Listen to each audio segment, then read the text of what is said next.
किसानों के साथ नजर आ रखे हैं। और इस वक्त एक और बड़ी खबर आपको हम बता रखे हैं, गुलेल लेकर पहुंचे हैं प्रदर्शनकारी। ड्रोन गिराने के लिए गुलेल का इस्तेमाल करने वाले हैं। शंभू बॉर्डर पर भारी संख्या में प्रदर्शनकारी मौजूद हैं जो अपने साथ गुलेल लेकर पहुंचे हुए हैं और गुलेल के जरिए जिस ड्रोन से निगरानी रखी जानी है उस ड्रोन को गिराने की तैयारी है।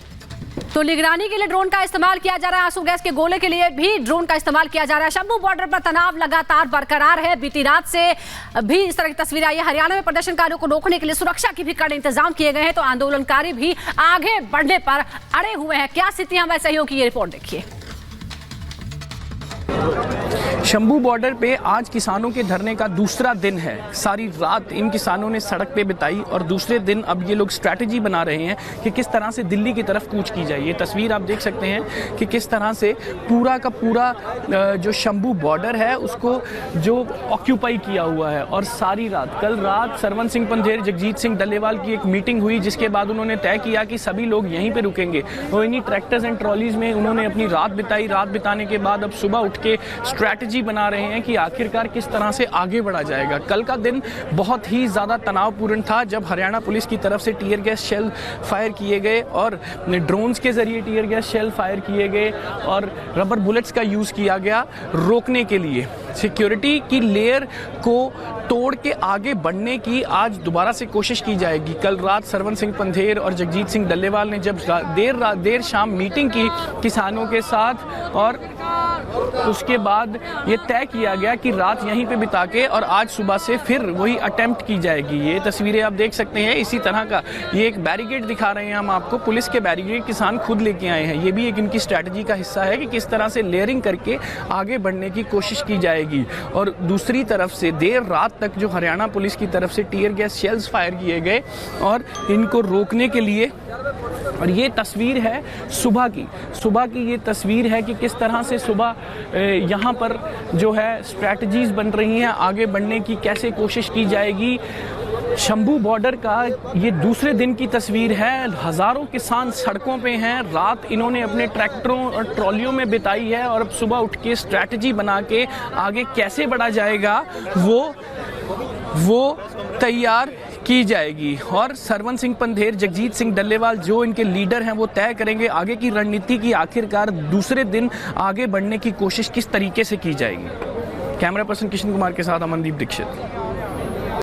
तो सुना आपने तैयारियां किस तरह की नजर आ रही है। किसान अब स्ट्रेटेजी तैयार कर रखेंगे कि कैसे आगे बढ़ना है। मॉडिफाइड ट्रैक्टर लेकर वे बॉर्डर पर मौजूद हैं कि जो पुलिस की बैरिकेडिंग है उसे कैसे तोड़ना है और कैसे हरियाणा होते हुए दिल्ली कूच करना है। इस वक्त रिपब्लिक भारत की बड़ी टीम आपको टेलीविजन स्क्रीन पर नजर आ रही है। वैभव टिकड़ी बॉर्डर पर मौजूद है, तो वहीं सिंधु बॉर्डर पर जतिन है और प्रियंका जो है वो गाजीपुर बॉर्डर पर मौजूद है। सबसे पहले जतिन का रुख कर लेते हैं। जतिन, फिलहाल सुबह जब आप तस्वीरें दिखा रहे थे भारी डिप्लॉयमेंट पुलिस का नजर आ रहा था, फोर्सेस तैनात थी, अभी क्या स्थिति?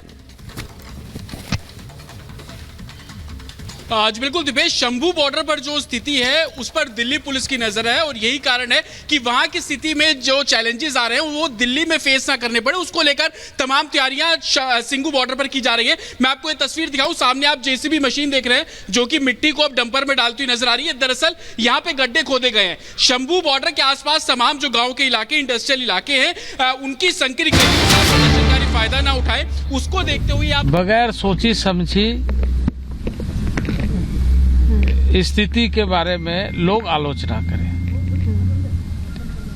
बल्कि हमें यह कोशिश करना चाहिए कि हम इसके सारे पक्षों का ध्यान रखें और उस पर चर्चा करें। दूसरी बात कि किसानों को इस बात का भी ध्यान रखना पड़ेगा, खास करके वैसे संगठनों के नेताओं को जो किसान संगठन से जुड़ करके इस तरह की बातें कर रहे हैं, तो आम जनजीवन को बाधित ना करे, आम जनजीवन किसी तरह से परेशान ना हो।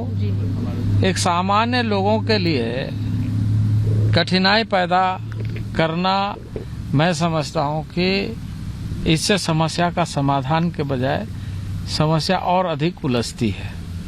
इसलिए मैं किसान संगठनों से यही आज भी निवेदन करूंगा कि जो बातचीत का माहौल है उसको बनाए रखे और बातचीत करते हुए हम समाधान का रास्ता मजबूत करें। सर, आप समाधान की बात कर रहे हैं, लेकिन यहाँ पर विपक्षी पार्टी हो, राहुल गांधी हो, वो लगातार ये कह रहे हैं कि किसान के सब पक्ष में है, वो जो आंदोलन कर रहे हैं उसके भी पक्ष में है। तो यह राजनीति भी बहुत ज्यादा तेज हो गई, लगता है ऐसे माहौल में शांति हो पाएगा? देखिए, मैं किसान संगठनों को यही कहूंगा कि किसी राजनीति से प्रेरित होकर नहीं, बल्कि किसान और किसान परिवारों की चिंता लगातार सरकार की है और करेगी।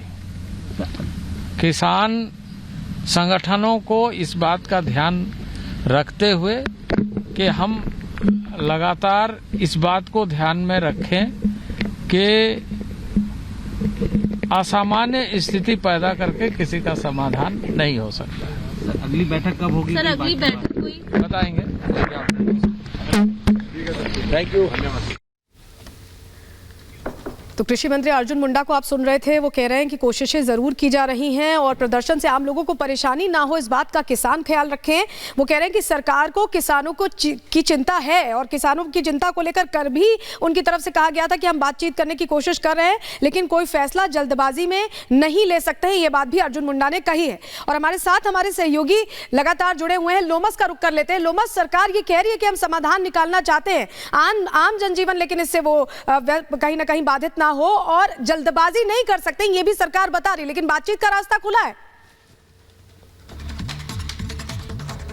बिल्कुल, बातचीत का रास्ता खुला है और लगातार एक तरफ जहां जो नेता हैं, जो सरकार है, वो उनके द्वारा कहा जा रहा है कि पूर्ण रूप से लगातार बातचीत भी हो रही है और बातचीत का रास्ता भी खुला है। लेकिन आपको बता दें कि अभी हम शंभू बॉर्डर पे मौजूद हैं, एक तरफ जहां पर इस तरीके से हालात है, जहां पर आमने सामने हरियाणा पुलिस हो या फिर CISF के जवान हो या फिर जो किसान है वो आमने सामने हैं, तो दूसरी तरफ जो स्थिति है लगातार ही आप देख सकते हैं कि कहीं ना कहीं इमरजेंसी सिचुएशन वाली बनी हुई उत्पन्न है। और तमाम यहाँ पे आप देख सकते हैं आसपास, हमारे आसपास जो ट्रॉलियों में किसान यहाँ पे मौजूद हैं, लगातार उनको एक तरफ जहाँ पर वो जो अधिकारी हैं वो उनके द्वारा समझाने का प्रयास किया जा रहा है कि आपके जो नेता हैं उनसे लगातार ही जो सरकार के जो प्रतिनिधि है उनके द्वारा बातचीत की जा रही है, आप धैर्य बना के रखें और साफ तौर पर यहाँ पर शांति बना के रखें। तो दूसरी तरफ कुछ लोग हैं कि माहौल भी खराब करने की उनके द्वारा कोशिश करने की प्रयास यहाँ पे किया जा रहा है। लेकिन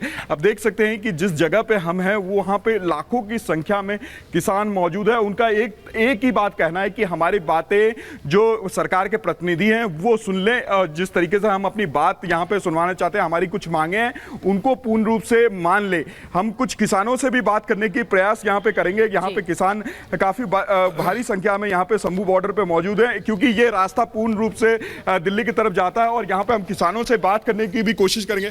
आप लोग यहाँ पे मौजूद हैं और लगातार ही आप लोग अपनी मांगों को लेकर के बैठे हुए हैं। हाँ जी, मांगों को लेकर बैठे हैं और सरकार कह रही है कि बातचीत का रास्ता खुला हुआ है। सरकार कह रही है बातचीत का रास्ता खुला हुआ है, क्या कहेंगे आप? कोई रास्ता नहीं खुला, अगो बंद करी बैठे गेरा सारा पट के जावांगे। अद्धा पट लिया, अद्धा रह गया बस। बातचीत पर तो कोई गल निबेड़ता ही नहीं। वैसे सरकार तो बोल रही है भी बातचीत का रास्ता खुला, भी बातचीत करो। कैसे कब की बातचीत हो रही है? अगे भी 9 महीने लगा रहे हैं, उदों भी बातचीत हुई है, पर बातचीत का कोई सिरे कान चढ़ती नहीं। हुण ते सीधे जावांगे दिल्ली की हिक ते जाके वसांगे। देखिए, जो किसान है उनका कहना है कि बातचीत का रास्ता तो कई दिनों से खुला था, लेकिन क्या हमारी बातें इतनी दिनों तक सुनी गई?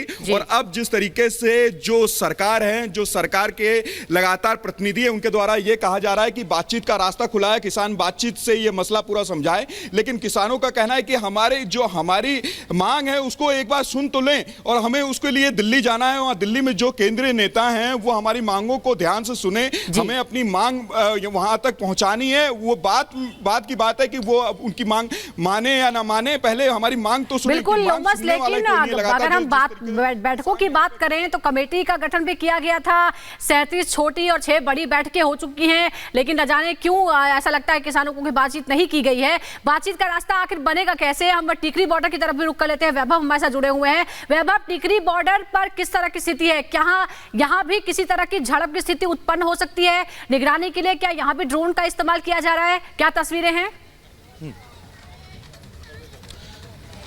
बिल्कुल, हम इस वक्त टिकरी बॉर्डर पर ही मौजूद हैं और सबसे अहम यह है क्योंकि यहां पर जो रोजमर्रा की जिंदगी अपनी गुजारने के लिए जो छोटे मोटे व्यापारी ऑटो चालक हैं, उनकी परेशानियां इस वक्त यहां पर बढ़ती हुई नजर आ रही हैं। ये तस्वीर हम आपको दिखा दें, दरअसल ये उस ब्लॉकेज से तकरीबन 200 मीटर की दूरी पर हम मौजूद हैं और 200 मीटर की दूरी पर ये तमाम ऑटो जो है वो खड़े हुए हैं, लेकिन कोई सवारियां नहीं है जिन सवारियों को वो यहां से लेकर जा पाए। क्या कुछ मुश्किलें आपके सामने आ रही हैं इस बीच? जी, दिक्कत ये है कि यहाँ बॉर्डर पे बैरिकेड लगा दिए हैं तो सवारी इधर आ नहीं पा रही है। हम ऑटो वाले देखो कितने ऑटो वाले खड़े हैं यहाँ पे, सब तो किराए पे ऑटो चला रहे। एक तो सवारियों से हम घुमा के ले जा रहे हैं, सवारियाँ किराया नहीं दे रही हैं, जिस कारण हमें बहुत परेशानी हो रही है। शाम को ऑटो मालिकों का किराया भी देना पड़ता है हमें, उसमें भी हमें बहुत परेशानी हो रही है। गैस नहीं मिल पा रही है बॉर्डर पर, जैसे बॉर्डर बंद होने के कारण ये सारे पेट्रोल पंप बंद हो गए हैं, हमें गैस भी नहीं मिल पा रही है। गैस के लिए बड़ी दिक्कतें हो रही हैं, तो इसलिए मैं यही विनती करूँगा कि ऑटो वालों को जाने दिया जाए और हमें काम करने दिया जाए। और क्या कुछ आप लोगों को मुश्किलें सामने आ रही हैं? सर मुश्किलें तो बहुत ज़्यादा हैं, ये मुश्किलें बयान भी नहीं की सकती। आम आदमी, ये एक फैक्ट्री एरिया है, सब यहाँ लेबर वर्क के लोग रहते हैं, आने जाने में उनको बहुत तकलीफें हो रही है। 8 बजे का टाइम है तो कोई 9 बजे पहुँच रहा है, कोई 10 बजे पहुँच रहा है, कोई अपने घर ही पे रह रहा है। ज़्यादा देखिए, इंडस्ट्रियल एरिया का इस तरह से ब्लॉक किया